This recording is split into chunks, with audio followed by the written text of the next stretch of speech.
Hello everyone, welcome back to my channel Pawan eco world. Students, हमने competition की series start कर रखी है। उसी सीरीज में मैं आज आपके लिए कुछ और क्वेश्चंस लेकर आई हूं जो कि आपको कहीं ना कहीं बेनिफिशियल होंगे किसी भी कंपटीशन एग्जाम में, जो कि कॉमर्स के रिगार्डिंग है या फिर इकोनॉमिक्स टेस्ट के रिगार्डिंग है। चलो स्टार्ट करते हैं। हमारा पहला क्वेश्चन है, a producer start the business in the building owned by him and borrows money from running it. The imputed rent of on building is। देखिए बेटा, हमने 11th क्लास में कोस्ट के कंसेप्ट में एक कंसेप्ट पढ़ा था। कंसेप्ट हमारा क्या था कि कोस्ट क्या होती है। तो कोस्ट को हमने दो पार्ट्स में डिवाइड किया था। एक हमारे पास थी एक्सप्लिसिट कोस्ट, एक इम्प्लिसिट कोस्ट। मैं यहाँ पे फिक्स कोस्ट या वेरिएबल कोस्ट की बात नहीं कर रही हूँ, मैं यहाँ पर एक्सप्लिसिट और इम्प्लिसिट। तो बेटा, जो एक्सप्लिसिट कोस्ट होती है वो होती है जब हम बिजनेस में कोई भी चीज खरीदते हैं, कोई भी बिजनेस में हम सामान लगाते हैं, तो अगर वो हमने मार्केट से परचेज किया है तो एक्सप्लिसिट, और अगर हमने अपने घर के ही चीज़ों को यूज़ किया, लाइक घर की बिल्डिंग यूज़ कर ली, घर की ज़मीन यूज़ कर ली, घर के इंसानों को जॉब पे लगा लिया, तो वो होता है इम्प्लिसिट कोस्ट। तो यहाँ पर कह रहा है कि प्रोड्यूसर ने एक स्टार्ट किया बिजनेस और उसने जो बिल्डिंग यूज़ की है वो उसकी क्या थी, एक तरीके से खुद की उसने यूज़ की थी।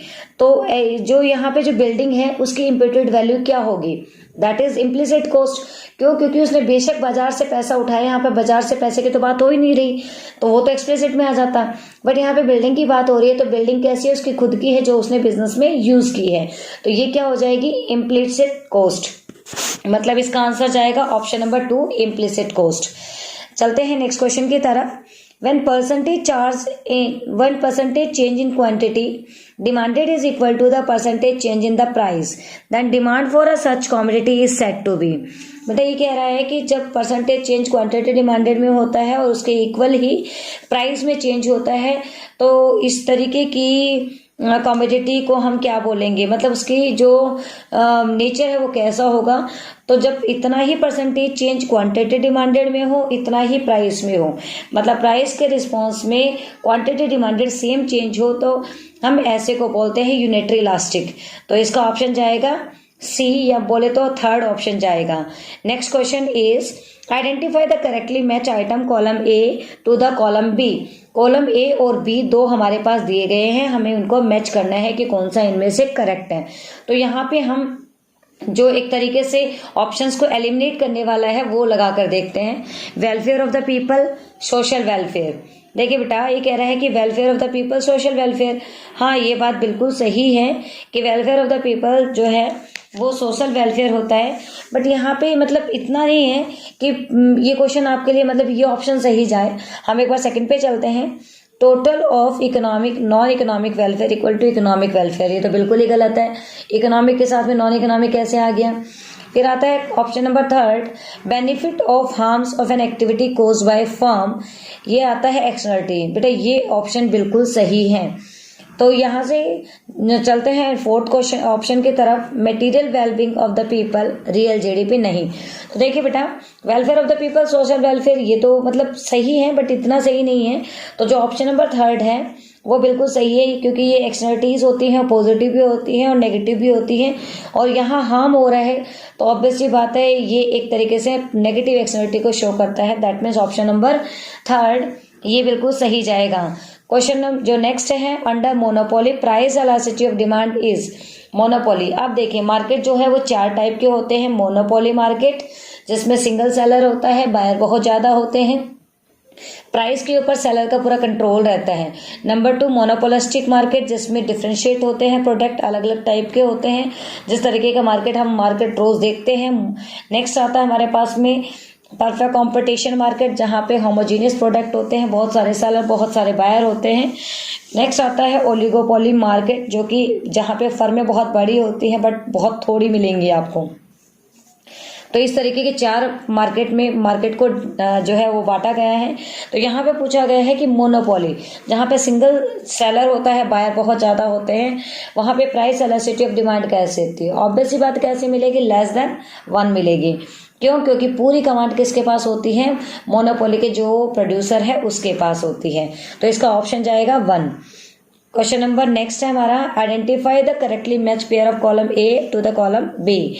तो देखिए बेटा, inflationary gap, selling of the government securities, inflationary gap को हम किस तरीके से ख़त्म कर सकते हैं अगर हम सेल करते गवर्नमेंट सिक्योरिटीज़ को, बिल्कुल सही है मेरे हिसाब से। नेक्स्ट पढ़ लेते हैं। But deflationary gap increase in the saturated liquidity ratio, नहीं, इसको हमें डिक्रीज ही करना होता है। Effect on the deficient demand, rise in the production level, ये भी गलत है। Plan to expand the exports, अगर एक्सपोर्ट्स को प्लान करना है तो डिमांड जो है greater than as at the full employment level, बिल्कुल गलत है बेटा। इसका पहला क्वेश्चन है वही बिल्कुल ठीक है। और मैं आपको बता दूं ये कंसेप्ट आपके पास में जो मॉनेटरी पॉलिसी होती है आरबीआई की, जिससे हम इन्फ्लेटरी गैप और डिफ्लेटरी गैप को ख़त्म कर सकते हैं, उसकी बात चल रही है। इसमें फिस्कल पॉलिसी वगैरह भी होती हैं, बट यहाँ पे जो है मॉनेटरी पॉलिसी के ऑप्शन दिए गए हैं, तो इसका ऑप्शन जाएगा वन ऑप्शन, जो कि इन्फ्लेटरी गैप है वो हम कैसे ख़त्म कर सकते हैं, सेलिंग ऑफ गवर्नमेंट सिक्योरिटीज, जो कि क्वालिटेटिव इंस्ट्रूमेंट है। उसके बाद हम बात कर लेते हैं नेक्स्ट 41 की। Total output is maximum when marginal product is. अब देखिए बेटा, हमें पता है टोटल आउटपुट मैक्सिमम कब होती है, जब मार्जिनल आउटपुट कैसा होगा, जीरो। ये एक माइक्रो इकोनॉमिक्स का बहुत ही बेसिक सा क्वेश्चन है, जहां पर आपको हमेशा टोटल आउटपुट, टोटल यूटिलिटी, ये सारी चीजें मैक्सिमम होंगी उस टाइम पे। जो मार्जिनल यूटिलिटी या मार्जिनल प्रोडक्ट होगा वो कैसा होगा, जीरो पे होगा। बट यहाँ पे बात की गई है टोटल आउटपुट की, तो आपको याद रखना है टोटल आउटपुट जब मैक्सिमम होता है तो मार्जिनल प्रोडक्ट कैसा होगा, जीरो होगा। फिर वो मैक्सिमम से थोड़ा नीचे की तरफ गिरता है, मतलब कम होता है, डिक्रीजिंग रेट से इंक्रीज होता है, तो जो मार्जिनल कॉस्ट है वो कैसी हो जाती है, नेगेटिव चली जाती है। तो ये मतलब आप मार्जिनल जो प्रोडक्ट है वो नेगेटिव चला जाएगा। इसका ऑप्शन जाएगा second. Question number next, which of the following statement is not true about the need for the import substitution Indian economy. Indian economy के अंदर इनमें से कौन सी बात सही नहीं है जो इम्पोर्ट सब्स्टिट्यूशन के रिगार्डिंग है। अब देखिए बेटा, सबसे पहले हमें पता होना चाहिए कि इम्पोर्ट सब्स्टिट्यूशन क्या होता है। इम्पोर्ट सब्स्टिट्यूशन का मतलब होता है डोमेस्टिक इकोनॉमी खुद के ऊपर ही डिपेंड करे, बाहर से किसी भी टाइप का कोई इम्पोर्ट ना करे, दैट मीन्स इम्पोर्ट्स के ऊपर रोक लगा देना। अब ऑप्शन पढ़ लेते हैं। अनफेवरेबल बैलेंस ऑफ ट्रेड, नहीं। Devaluation of rupees, no. Abundance of foreign aid, abundance of foreign aid जो है इसका सही ऑप्शन जाएगा। शॉर्टेज ऑफ एसेंशियल कमोडिटीज, ये भी गलत है। तो ये जो आंसर है इसका जाएगा third option, abundance of foreign aid. Question number next, purchase of share is related to. जब हम शेयर्स को परचेज करते हैं तो वो किससे रिलेटेड है, तो बेटा जब भी हम शेयर्स को परचेज करें it is a capital expenditure, तो कैपिटल एक्सपेंडिचर है, दैट मीन्स इसका ऑप्शन नंबर 4 जाएगा। आगे चलते हैं। What is the root cause of economic all economic problem. जो ऑल इकोनॉमिक प्रॉब्लम्स हैं उनका रूट कोज क्या है, स्कार्सिटी ऑफ रिसोर्सेज। इकोनॉमिक्स क्यों आया है, स्कार्सिटी ऑफ रिसोर्सेज। हमारी ख्वाहिशें बहुत ज़्यादा हैं, उनको पूरा करने के लिए रिसोर्सेज बहुत कम है। अगर रिसोर्सेज कम नहीं होते, इकोनॉमिक्स नहीं होता, कोई इकोनॉमिक प्रॉब्लम अराइज नहीं होती, ऐसा कुछ नहीं होता, ना हमें आपको पढ़ा रही होती। तो सभी की रूट कोज इकोनॉमिक प्रॉब्लम का स्केर्सिटी ऑफ रिसोर्सेज है, option number 3। Next question, identify the correctly match item in the column A to the column B. Social welfare, total economic and non economic, no, गलत था, ऊपर आ चुका है एक बार पहले भी हमारा। बट इनमें से क्या क्या है, identify the correctly match item column A to column B. देखिए बेटा, कॉलम ए और कॉलम बी के अंदर बात करें social welfare, total of economic and non economic, हाँ सोशल वेलफेयर की बात हो रही है ना इसके अंदर। हाँ, तो इकोनॉमिक और नॉन इकोनॉमिक दोनों सही, मतलब ये वाला बिल्कुल सही है पहला। Comparison of GDP of the different countries, GDP evaluated in the current, no, क्योंकि जरूर करंट पे नहीं होते, वो हमेशा बेस ईयर पे काउंट होते हैं। Economic welfare, situation of unemployment, no. GDP deflator includes price of imported goods, बेटा ये भी गलत है। तो ऑप्शन जो है सोशल वेलफेयर का जाएगा, total of economic and non economic. ये हमारी इकोनॉमी में सोशल वेलफेयर होना चाहिए, फिर वो इकोनॉमिक तरीके से हो या फिर नॉन इकोनॉमिक तरीके से, इट डजेंट मैटर। तो इसका आंसर जाएगा 1 का ए पार्ट, मतलब फर्स्ट ऑप्शन बिल्कुल करेक्ट है। Next question, there is a sudden change in a climatic condition resulting in hot weather. Assuming no change in the price of the cold drinks, it will be lead to. देखिए बेटा, कह रहा है कि अचानक से climate condition की वजह से जो वेदर है वो बिल्कुल चेंज हो जाता है, तो फिर जो अज्यूम कर लिया जाता है कि जो कोल्ड ड्रिंक है उनके प्राइसेस बिल्कुल भी नो चेंज है। तो इससे क्या होगा, तो जो आपका डिमांड कर्व है वो राइटवर्ड शिफ्ट हो जाएगा। देखिए इसका ऑप्शन देख लेते हैं। Upward movement along the same market demand curve, नहीं। Downward movement, no. देखो ये रहा हमारे पास option number third, rightward shift in the market demand curve. Market demand curve किस तरफ हो जाएगा, राइटवर्ड।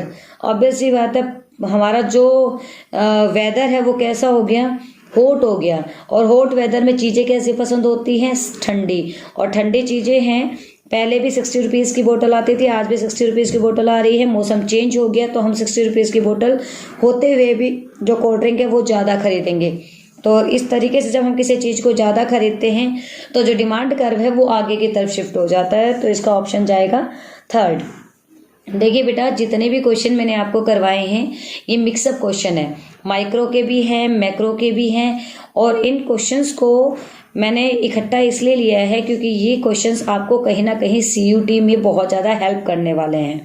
आप जब अपना एंट्रेंस एग्ज़ाम देंगे तो आप धीरे धीरे अभी से ही मतलब अपनी तैयारी करते रहें ताकि आप पे ज़्यादा बर्डन ना आए और एक साथ आपके लिए वो चीज़ हवा ना बन जाए। इस वजह से आप थोड़ा थोड़ा याद करते रहेंगे। मिलते हैं इसी टाइप की किसी नेक्स्ट इंटरेस्टिंग सीरीज़ के अंदर, तब तक के लिए टेक केयर, बाय बाय।